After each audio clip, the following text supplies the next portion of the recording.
sa DENR, ang ipapalit doon ay si DOE Secretary Popo Rafael Utila. Aalisin natin siya, ililipat natin siya sa DENR.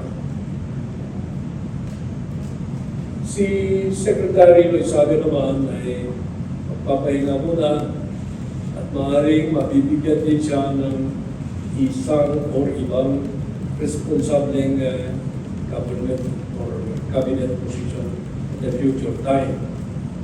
Pero magpapahinga muna siya.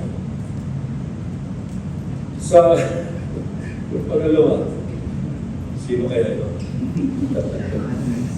Okay, yung pangalawa ay si DSUD, Secretary Jose Rizalino Acosar.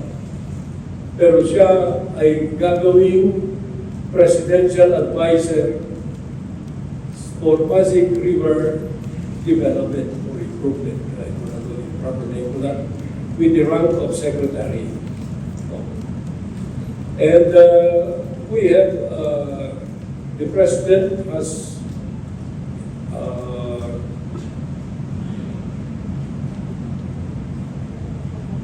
he is going to be replaced by a former Undersecretary sa DSUD, si Engineer Jose Ramon Aliling.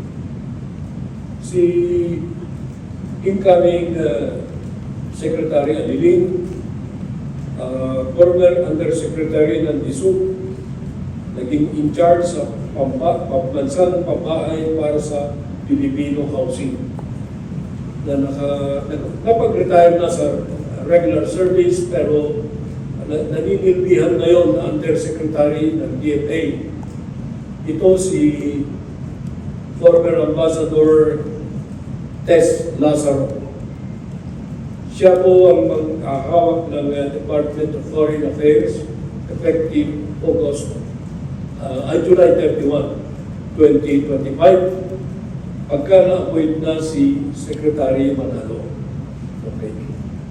Ang kahalagahan ng assignment sa United Nations, punawain natin, ay nandyan dahil tayo ay nangangampanya na magiging non-permanent member ng UN Security Council sa 27 to 28.